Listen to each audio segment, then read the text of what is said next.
Mangaluru mirror ಸುದ್ದಿ ಸಂಚಯಕ್ಕೆ ಸ್ವಾಗತ. ನಾನು ಅರ್ಚನಾ.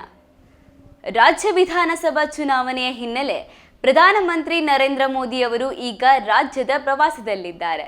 ಈಗಾಗಲೇ ಬಿಜೆಪಿ ಅಭ್ಯರ್ಥಿಗಳ ಪ್ರಚಾರ ಕಾರ್ಯದಲ್ಲಿ ತೊಡಗಿಸಿಕೊಂಡಿದ್ದಾರೆ.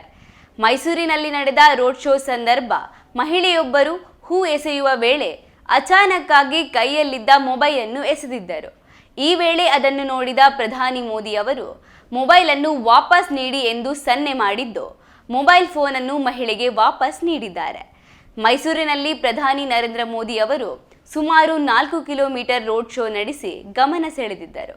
ರೋಡ್ ಶೋದ ರಸ್ತೆಯ ಇಕ್ಕೆಲೆಗಳಲ್ಲಿ ಬಿಜೆಪಿ ಕಾರ್ಯಕರ್ತರು, ಅಭಿಮಾನಿಗಳು ಮೋದಿ ನೋಡಿ ಪುಳಕಿತರಾದರು. ಅಷ್ಟೇ ಅಲ್ಲದೆ ಮೋದಿ ಮೋದಿ ಎಂದು ಕೂಗಿ ಸಂಭ್ರಮಿಸಿದ್ದರು. ದಾರಿಯುದ್ದಕ್ಕೂ ಮೋದಿಗೆ ಹೂ ಸುರಿಸಿದರು. ಆದರೆ ಚಿಕ್ಕ ಗಡಿಯಾರದ ಬಳಿ ಹೂಗಳ ಮಧ್ಯೆ ಅಚಾನಕ್ಕಾಗಿ ಮೊಬೈಲ್ ಒಂದು ತೂರಿ ಬಂದಿತ್ತು.